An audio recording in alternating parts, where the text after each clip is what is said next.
So now we're at the last show of the season, and we were definitely running a little low on ideas, but then luckily for us, the whole Penn State thing happened. And so we got to the, sometimes, you know, when we're trying to think of ideas, we'll just say, well, let's just try to do a show centering around this character. And we hadn't done anything around Kenny for such a long time that I remember this whole discussion started as like, what can we do with Kenny and kind of make it about him? And we had the idea before that he gets sent to a foster home, and so that we started just kicking around that whole thing. Yeah, that's where it started, was what if he gets sent to a foster home? And then we went through like the normal, like, it took us a while to get like, what's the joke of the foster home? Because the thing about like, oh, there's this, you know, mechanized, industrialized thing where they try to adopt kids to make money. It's like, I don't know, it seemed like it had been done before or whatever. And then, or that he goes to a rich home, that seems so dumb. Yeah, so then we came up with the idea of like, well, a lot of foster homes are pretty religious people who, you know, for religious reasons find it that's kind of why they want to adopt a bunch of kids and stuff. So then we came upon the idea of the militant agnostics, and that seemed like there was something to go on. And that stuff ended up being really funny. And it ended up going on with Mysterion and being like, at least in the end, when they're looking around for him, like Mysterion can leave a question mark and it freaks him out and stuff. So, but really, I mean, it was really lucky that the Penn State thing happened at this time, because that gave us some real fuel. Well, and this was about a week after that, right? Yeah, it was like yeah. the week It after. was right around that There were time. people who said too soon, and they were probably right, but it sure was funny. But we also, I remember that part of the idea was, you know, we've seen Kenny's brother and sister a lot of times in the show, and we never even named them, really. I think we had to go back to like season 4 to see one time their names had been mentioned to see what they were. And so we were just like, can we get into their characters at all? And then we ended up not really getting so much into their characters, but we just thought it was a cool thing that Kenny had to be kind of Mysterion for his little sister. And then we have my... It also is a way where Kenny can talk, too, which makes him... Our friend Chris Borkovic, who's a cop, he's the person we go to when we need to talk about these kind of things. He told us about this room, which is... Wasn't it called the safe room? Soft room. Soft room. Yeah. Which is when a kid is, Yeah, in police departments. He's like, they have a soft room where kids in this situation are you know, put in, and they usually have, like, they try to make it feel a little kid-like and happy. And so that's when we came up with the idea for this scene. And Chris did some voices in the show, too. But all in all, we were pretty glad that we got this whole season behind, because we knew it was going to be a rough one having to do Book of Mormon and 2 seasons at the same time in the same year. And so when we got this one behind us, we were pretty happy. Yeah. Come on now, how about that smile? But then we found out after doing this that we'd have to wait like a month and a half, almost 2 months to be able to do this commentary. We were really sad. It's fucked up my whole holidays. And, I can't think about we couldn't anything. really have a good Christmas or a good New Year's. I haven't been able to think about anything. I remember I called Matt on Christmas and was like, do you think we could do the commentary now? Is there any way? And they were just like, no, you got to wait a few more weeks. We wanted to do it on Christmas Day, but the crew, you know, we had to give them off and stuff, but it's been tough. It's been tough. But with all that being said, for all of you listening, thanks so much. Do we only do this once a year? Doesn't it seem like we do this like... It seems like we do this all the fucking time. every 2 weeks. It's like, God damn it. And we love it so much. But I'll see you next year. Thanks so much, and we'll make some more. Bye. Who's the poorest kid in school now? Pretty much went through everybody. Craig's got the most. Here he comes. Here he comes.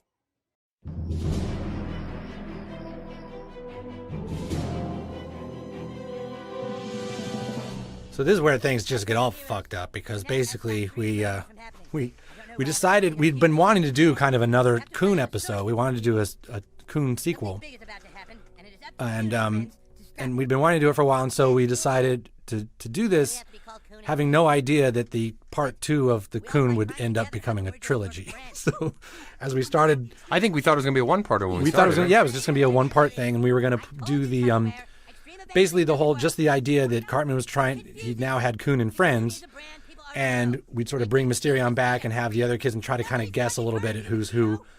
But then this character, Captain Hindsight, comes around, and he won't be a part of Coon and Friends, kind of like a, you know, holdout in a union or something like that. And then really the show was just trying to get this real superhero, Captain Hindsight, to join Coon and Friends, and that was going to be the whole show. Mm-hmm. But then Captain Hindsight was inspired by the BP oil spill and some people's reaction to it. Especially, James Cameron. It was especially James Cameron. There was a thing where James Cameron, who's obviously a fucking really smart guy. Like, it was something, and probably taken out of context, he said something like, well, these people down in BP trying to clean this up, or the people working on this, are obviously totally stupid, you know, and they should have done it this way. And it's true that, like, whoever was in charge fucked up, obviously. But once there's, like, a thing on the bottom of the ocean spewing oil a mile down, it really becomes like, you know, shit does happen, and it's hard to, and once it happens, it becomes like a bunch of Captain Hindsight saying, well, I wouldn't have done that. It's like, really? You know, a bunch about deep sea, like, oil drilling? And James Cameron, because he's floated around the Titanic stuff, he does know a lot about deep sea stuff.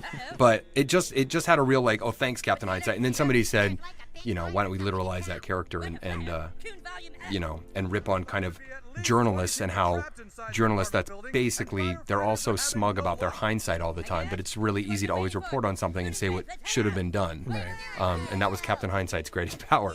And then sort of what happened was, it gets to be, you know, as usual, we're writing the stuff Thursday, Friday, it gets to be Saturday, and we're starting to get deeper into the story, and we're like, well, you know, what can BP, you know, the joke of, like, they didn't always spill, but what's the parody version of that? And we're like, oh, they tore open a hole in another dimension. And we've been wanting to do, for the longest time, for like years, we've been wanting to do this big H.P. Lovecraft thing, where we basically, because I'm into the board game Arkham Horror and started reading, you know, I've always kind of, since I was a kid, been into some of Lovecraft stuff. And so we had them start designing all these sort of other creatures from another dimension based on H.P. Lovecraft stuff, including Cthulhu. And we always had, and we even had full done scenes and everything. It was always going to be a Halloween special, but we just never could really figure anything out. So we're like, you know what? Let's just use those characters. We'll just use them. And it just seems such a waste to use all that for one little joke of they tore a hole into another dimension. Right. So we're like, well, let's just make it. And then it just suddenly, we're like, you know what? Let's make it 2 parts. We'll do another 2-parter. And maybe what we'll do is in part 2, we'll reveal finally who Mysterion is. And we definitely didn't know at that time that the 2-parter was going to become a 3-parter, but shit happens. Yeah. Well, let's move on to part 2 and talk about what great things happen in it. So this episode obviously has the work of, we're showing off our very talented storyboard character design department, because they did all these comic books, and starting with a whole comic book thing like this. And I think this stuff just looks amazing. And if you're lucky enough to be able to see this in HD, because I know a lot of people can, it looks awesome. And it's really added a whole cool element to this. Look at that. It looks so cool. And so we knew, you know, basically, okay, we're gonna answer who Mysterion is, and even some people in the writers' room were like, well, who is Mysterion? I'm like, it's Kenny. And at some point during the end of making the original Coon episode, Matt and I had decided it was Kenny, and we knew. And so the thing is that when we then retroactively we're looking back at the Coon, when you look back at that first Coon episode now, knowing that Mysterion's Kenny, it's really kind of satisfying and cool. So we thought, well, maybe let's not just take the whole episode and then at the end we finally reveal Mysterion's Kenny. Let's let people know kind of right away. And let's do it not in this big, giant, here's the reveal kind of way, but just very throwaway. And that's why we decided to do it in this way of like, whoa, hey, Kenny, calm down. Like, that's the reveal. That's the reveal, which we thought was kind of cool. But now we really expected, okay, well, we'll get through this. We'll have Cartman go down, get Cthulhu. He'll come back and try to fight the boys and you know, whatever. But things just sort of then took off, and they had to do 3 parts. But then what happened was, what's his name made his commercial. Well, LeBron James made his commercial somewhere in these couple weeks. That silly, like, what should I do commercial. Yeah. Like, what should you do? It's like a most cynical commercial of all. And I really, really, really appreciate and look up to people who can do things that cynical.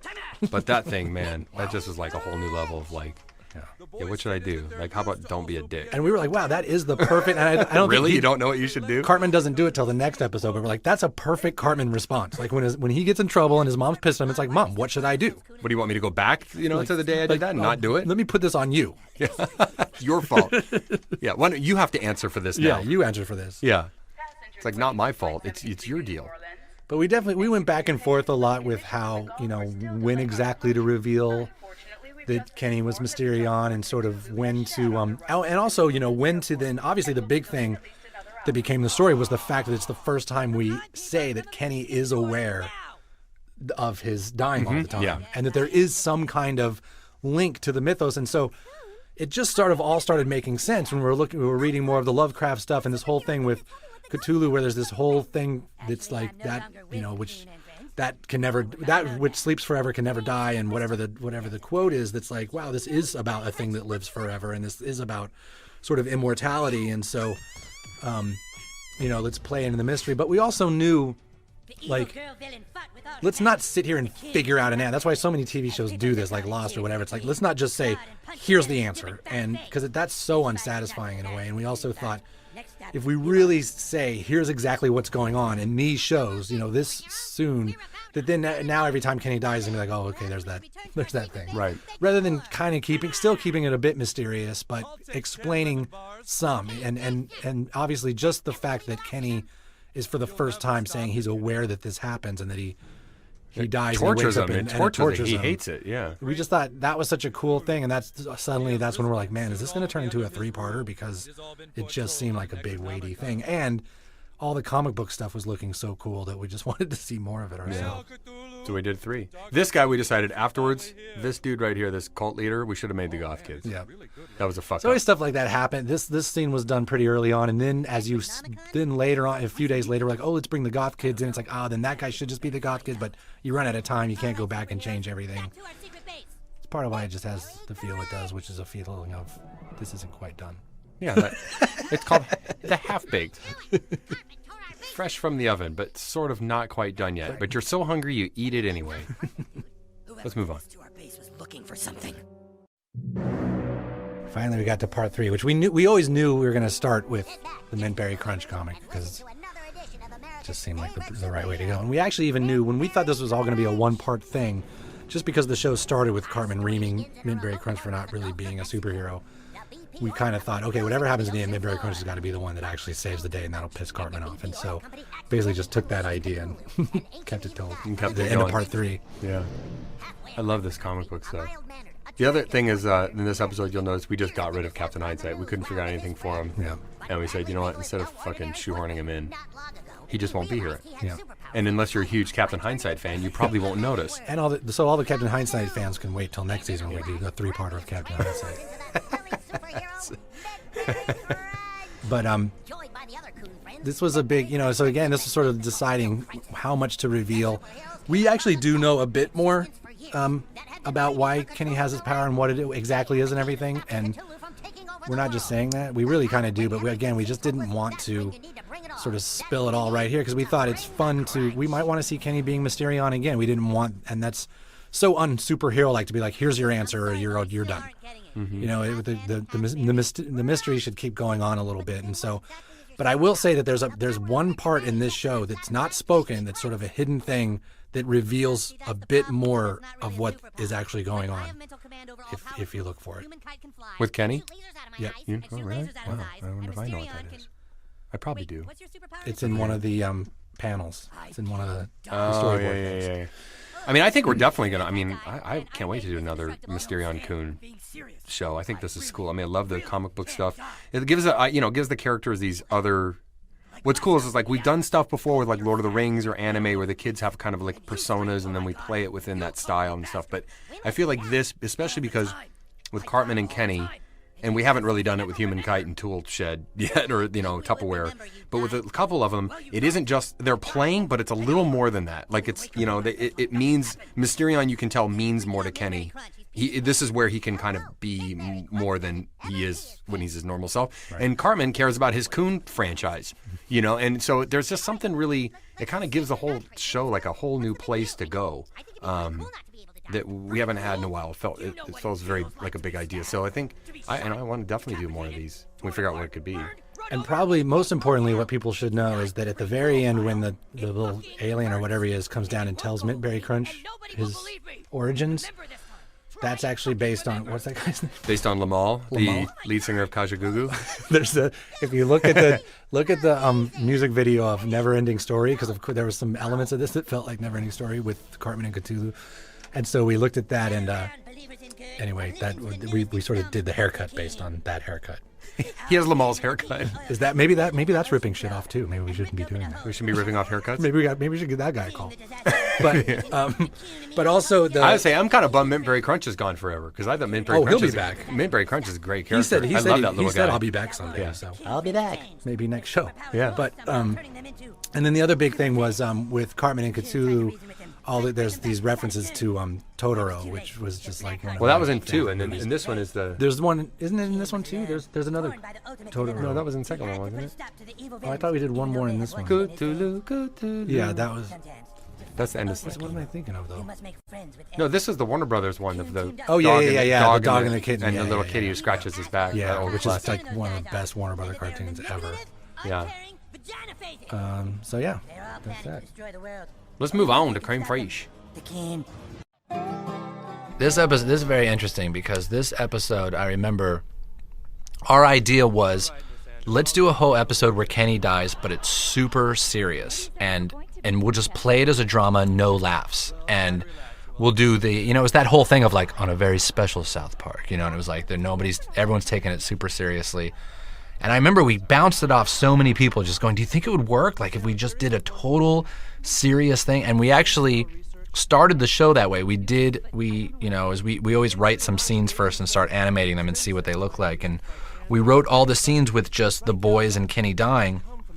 And just like basically everything else we do, it just ended up being stupid and ridiculous because it's just the people we are. But it all... I do the kids for the first time really give a shit that Kenny's dying. Yeah. Is that idea of like, what if we played it totally, your best friend is dying. And But the whole concept was, let's do a whole 21 minutes without any laugh. That's super serious. And I wonder if people will think that's funny, if they think it's lame, they'll be bummed out. And it ended up not working. That's a horrible joke. It's the stupidest joke. But I remember we met Terry Jones and Terry Gilliam one time, and they told us that they were going to do that on Monty Python.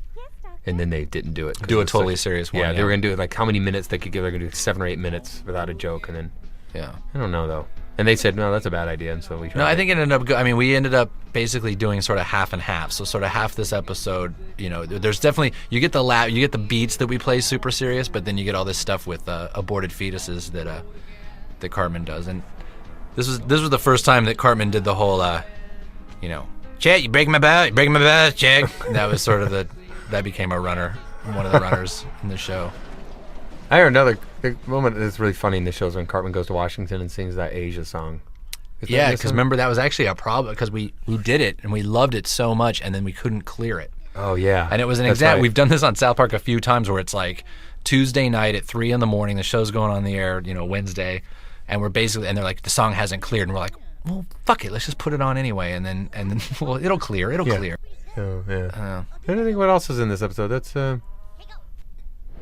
really well, but what was interesting was this was the episode where we killed Kenny off because we were basically sick of killing Kenny. Right. So we were like, let's kill him. Let's have him die, and he'll be gone forever.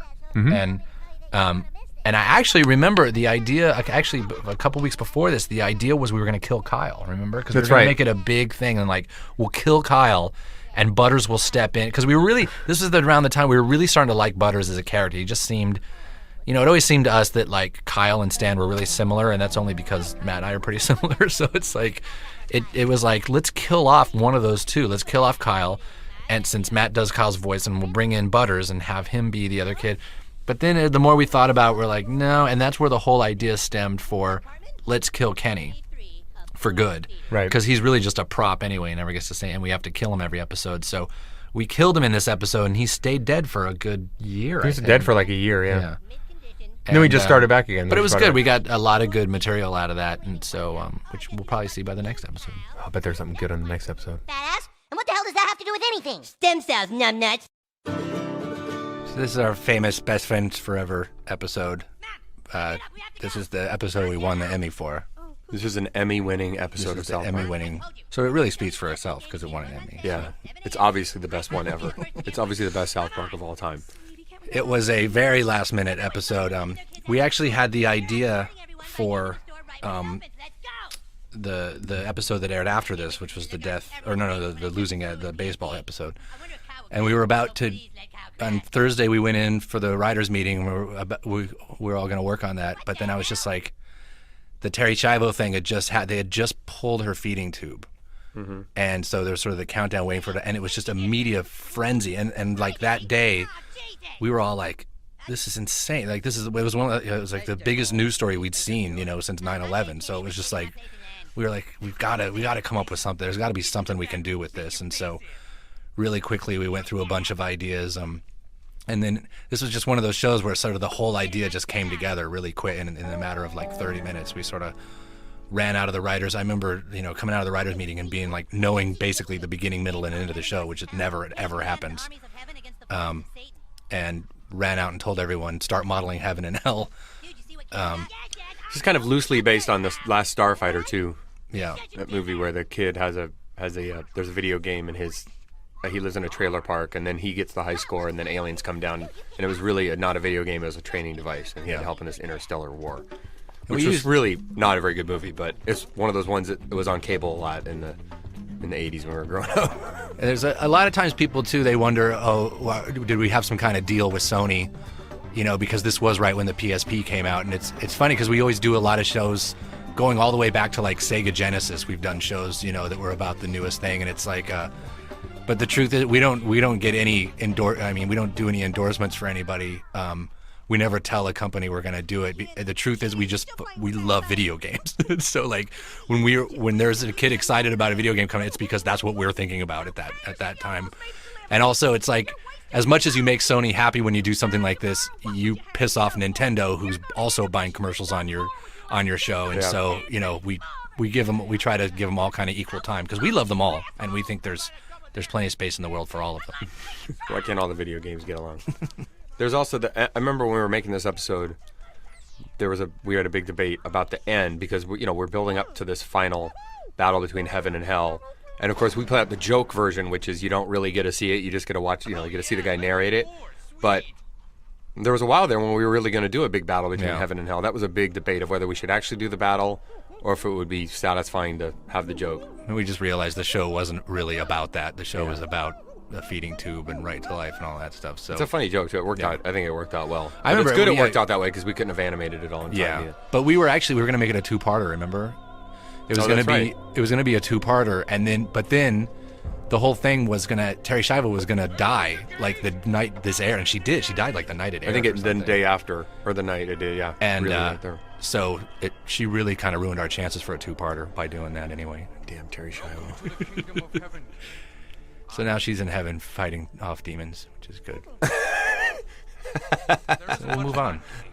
You are dead, but your death was no accident. Heaven needs you. This is the Jeffersons.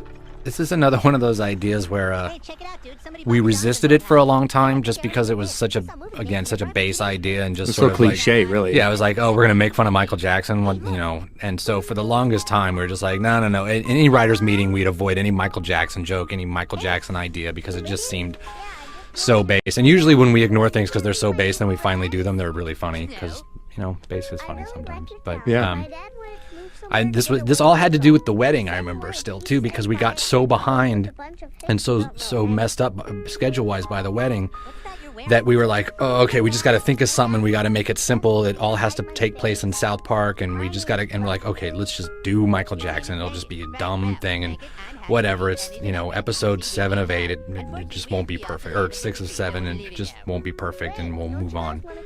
And then, sort of about halfway, we'd already animated some stuff with Michael Jackson and done some things, and then suddenly it sort of dawned on us to really make it more about Blanket, about Michael Jackson's kid, than about Michael Jackson himself. And then that's when suddenly the show seemed to have this heart and a point and all this stuff, and it was kind of like to make the point that Michael Jackson is a freak is really kind of whatever, and to make, there's a lot of things that people have talked about with Michael Jackson, but the one at the time just seemed like maybe something new was the idea that like once you have a kid, you just can't, be a freak. It's about the kid too. And he would always hide behind the thing of like, I'm just a child, I have the heart of a child, and people like, weren't saying, well, you're a father, so that doesn't matter what you are, and it's just like you can't ride little train sets around anymore. That's pretty sweet Michael Jackson drawing. That's my Michael Jackson impersonation. It's pretty good. We studied that what was that guy's name? Martin Bashir show that came out, and we just watched that about 10 times. He's like, you're ignorant, Martin. You're ignorant. Yeah. The more you watch Michael Jackson, the more you're just like, wow, man. Like you really start to go, what can we exaggerate to make fun of? All this shit is in the Martin Bashir documentary. He's running around saying all that shit. I just like to come out here and look at this tree. It's like, it's so silly. I just added all those. It was like, there's definitely some ripoff of one of our favorite things to watch is Bo Selecta, which is a British show in England, and he does a Michael Jackson impersonation that's awful. It's like, doesn't sound like him at all, but that's kind of the point. But he does the jamon. So awesome. But he just does it. He just puts on a rubber mask that's super bad with kind of like a beard and glasses, and then just is like, I'm Michael Jackson. Just talks like that. It's pretty great. You gotta check it out if you can. Yeah, you should watch that. Bo Selecta. It's funny. I remember this was the time. Yeah, this was the Martin Bashir. This was after the trial, right? Or was this before the trial? I think it was before the trial. It was? Yeah. Oh, wow. Because the Bashir thing had pretty recently happened. And That's the thing is Michael Jackson, him or his handlers thought, you know what? I just got to get on TV for an hour. If people could just see me for an hour, they'll come around. They'll think I'm not a freak. That didn't work. That didn't work so well. I remember we had to, I can't remember how it actually ended up. I would have to see it, but there was a big fight in this one with Comedy Central about the scene when Michael Jackson and Cartman are laying in bed. I think first they just fully made out for a long time, and then I think we ended up cutting that out. That's right out of the Martin Bashir documentary too, where he goes, me, give me, train. God. This is really like a documentary of Michael Jackson. All right, we better move on. Mr. Jefferson, you're so awesome, Mr. Jefferson. Oh boy, it's commentary time. Hi, everybody. We're back. This is Trey. This is Matt. We're doing more mini commentaries, or commentary minis, as we like to call them, for season 13. Which is the season we're actually still in right now. As we're doing this, we're finishing the last episode of season 13. Yes. So, of course, we don't know what it's about yet because it's only Friday.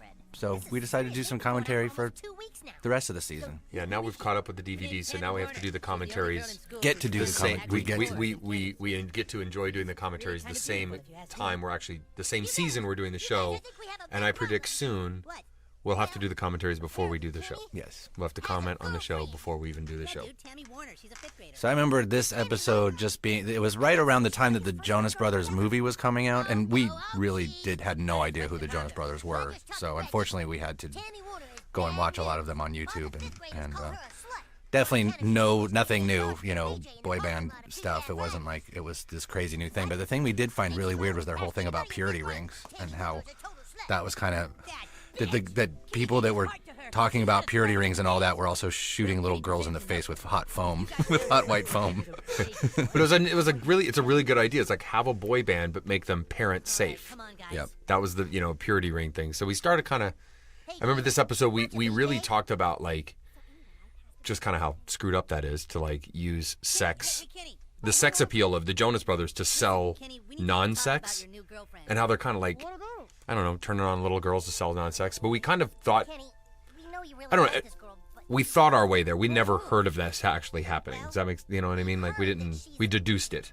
Right. But then, like the day before the show came out, we started hearing stories because then the movie had come out. And then we started hearing reports of little girls at movie theaters talking about how their ginies tickled when they watched the movie, which is pretty great. And it ended up in the show because there was one person who worked for the network that was basically that said that she had taken her daughter to see it, and her daughter said, "Mommy, my giny tickles." Her 8-year-old daughter. And we were like, "That is so going in the show." We were so excited. And it was like they really were hitting girls below the belt, so to speak. That's where they were trying to appeal to them. Which is pretty, guys, it's just, I'm going to say it, it's fucked up. Yeah. It's just fucked up. And then a lot of people think we made up the foam thing, but go on YouTube, they have these big cannons and they shoot foam on girls' faces. And then the great part is the girls love it. Yeah. I don't know why. I don't know what that makes me think of. And then they grow up loving it even more and more. And now it's unbelievable how Jonas Brothers are corrupting the young girls of America. But there's also we had we had kind of an argument about like which show we should do first, because we were talking about the economy. Yeah. Kind of like, oh, maybe we should do the economy first. And that was on that side. I thought we should do this economy episode first. And Trey thought we should do the Jonas Brothers episode first. And his reasoning was sound. It was, well, it's funny. Right. And you're right. And It we had it kind of figured out. Yeah, and it turned out not to, it turned out to be a great first episode to do. It kicked us off in a good way. Except that we had to listen to a lot of Jonas Brothers music, and so we could, copy their songs, and that was pretty brutal.